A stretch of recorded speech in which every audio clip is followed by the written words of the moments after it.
पाकिस्तान में इस वक्त नई हुकूमत बनाने के लिए जोड़ तोड़ उरूज पर है और हम जानते हैं कि इस वक्त राबते किए जा रहे हैं, मुज़ाकरात का अमल भी जारी है। ऐसे में यकीनन एक बहुत इंपॉर्टेंट पॉइंट है जो आपके सामने रखना चाहते हैं, शेयर करना चाहते हैं, जो कि जुड़ा है पाकिस्तान तहरीक इंसाफ से। हम ये जानते हैं कि पाकिस्तान तहरीक इंसाफ के पास यकीनन वाज़ेह अक्सरियत है आज़ाद उम्मीदवारों की शक्ल में, लेकिन अगर उन्होंने अपनी पुरानी आदतें ना बदली, अपने तरीक़ेकार ना बदले, जलाओ घेराव की सियासत ना बदली, तसादुम की सियासत ना बदली, तो इस वक्त फिर रिकन्सिलिएशन और जो हालात हैं वो पीटीआई के लिए बदलने वाले नहीं हैं। स्पेशली फिर इमरान खान भी जेल से निकलने वाले नहीं है, ये वाज़ेह हो जाना चाहिए इस वक्त पीटीआई को। गुफ्तगू करने के लिए मेरे साथ मौजूद है माहिर कानून है, तज्जियाकार हैं, बहुत बहुत शुक्रिया हाफिज़ एहसान अहमद साहब फॉर योर प्रेशियस टाइम। हाफिज़ साहब, अब कहा जा रहा है कि अगर पीटीआई अक्लमंद हुई तो वो अपनी गवर्नेंस, अपनी परफॉर्मेंस के जरिए, स्पेशली केपीके में जहां वो अपना सीएम भी अनाउंस कर चुके हैं, गवर्नमेंट बनाने जा रहे हैं, तो इस्टेब्लिशमेंट के साथ ताल्लुकात बेहतर कर सकते हैं। लेकिन अगर वही आदतें रहीं तो फिर ये हालात ना बदलेंगे, ना ताल्लुकात बेहतर होंगे। आप मजीद रोशनी डालिए हाफिज साहब। बिस्मिल्लाहिर्रहमानिर्रहीम। तला आपका बहुत शुक्रिया कि आपने मौका दिया। दुनिया में जहाँ पे भी पार्लियामेंट्री फॉर्म ऑफ गवर्नमेंट है या डेमोक्रेसी है, उसके अंदर जितने भी पॉलिटिकल पार्टीज है, उनके आपस के अंदर कन्फ्रंटेशन होती है। एक मैनिफेस्टो के ऊपर नहीं लड़ा जाता, बल्कि एक दूसरे के खिलाफ जो है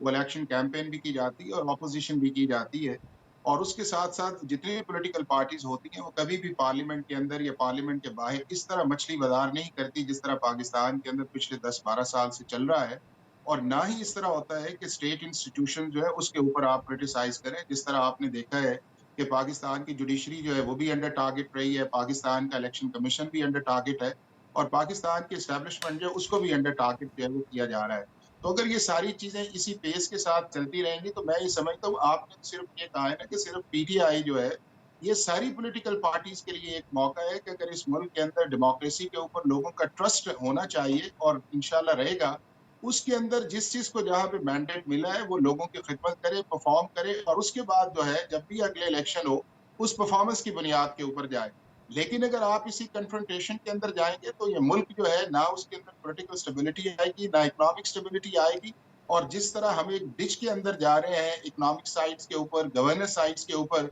और पाकिस्तान की जो 60% आबादी है वो इस वक्त आपकी पॉवर्टी लाइन से नीचे है, तो ये किसी भी मुल्क के लिए जो 225 पॉलिटिकल इंस्टेबिलिटी है, ये इकोनॉमिक इंस्टेबिलिटी है, वो किसी के मफाद में नहीं और ये कंटिन्यू भी नहीं होनी चाहिए। तो ये एक ऑप्शन है इन सारी पॉलिटिकल पार्टीज के लिए कि अपनी परफॉर्मेंस को बेहतर करें। और स्पेशली पीटीआई का जो एक 1.5 साल से सिलसिला चला हुआ है, इसको असेंबली के अंदर आए, अपना मौकफ लेके आए, जहां पे उन्हें मौका मिला है वहां के ऊपर बेस्ट परफॉर्म करें और फिर दूसरे प्रोविंस के अंदर एक अच्छी ऑपोजिशन करें, सेंटर के अंदर एक अच्छी ऑपोजिशन करें। लेकिन अगर इसी कन्फ्रंटेशन के अंदर रहेंगे तो मेरा ख्याल ये है कि ये पाकिस्तान के लिए, पाकिस्तान के इंस्टीट्यूशंस के लिए या पाकिस्तान की पॉलिटिक्स के लिए ये अच्छा नहीं है।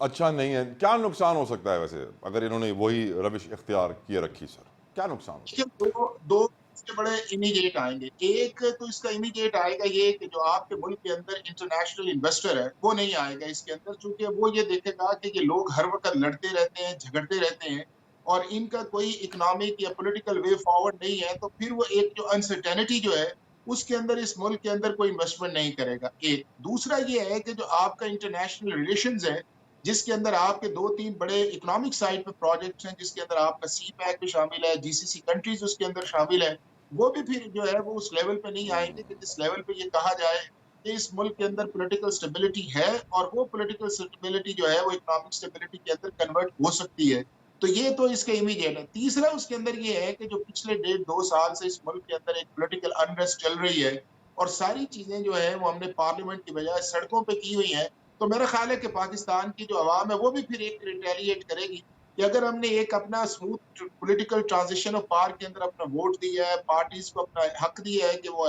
इस सारे प्रोसेस के अंदर हमारे हक की जंग लड़े, तो अगर ये हमारे हक की जंग जो है ये नहीं लड़ना चाहते और ये सिर्फ अपना जो पावर केक है उसके ऊपर काम करना चाहते हैं, तो मेरा ये ख्याल ये है कि फिर ये पॉलिटिकली इन पार्टीज के लिए भी एक डिजास्टर आएगा। और उसके लिए इन पॉलिटिकल पार्टीज का बड़ा इंपॉर्टेंट रोल है कि ये आपस के अंदर भी बैठ के बात करें। इस मुल्क के अंदर जो है ये जो लॉन्ग टर्म इश्यूज है पाकिस्तान का, economy, governance, justice, social wellbeing और आपके जो social sectors, investment, foreign direct और आपके ये जो बड़े बड़े माफियाज काम कर रहे हैं, चाहे स्मगलिंग के अंदर है, चाहे उसके बाद लैंड माफिया है या उसके बाद आपका क्राइम से रिलेटेड लोग हैं, इन सारों को ये मिल के हाथ डालें, चूंकि ये मुल्क सबका है और इस मुल्क की इज्जत बका जो है इन पॉलिटिकल पार्टीज का, being a political stakeholder, ये रिस्पॉन्सिबिलिटी है कि इसको आगे लेके जाएं। लेकिन अगर इसी तरह इस कन्फ्रंटेशन के अंदर रहेंगे तो सिस्टम के ऊपर, जिस तरह अब भी आप देखें कि पाकिस्तान के जो पिछले तला 3 इलेक्शंस हुए हैं, उसके अंदर आपका जो है वो टर्न आउट कम हुआ है। अब आप 2013 के अंदर आपका टर्न आउट था 55%, 2018 के अंदर आपका टर्न आउट हुआ है 51.9%, यानी कि 52% के करीब,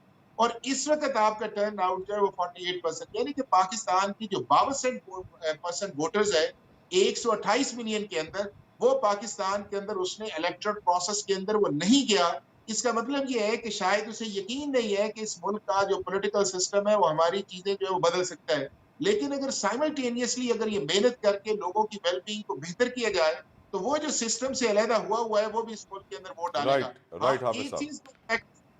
जी जी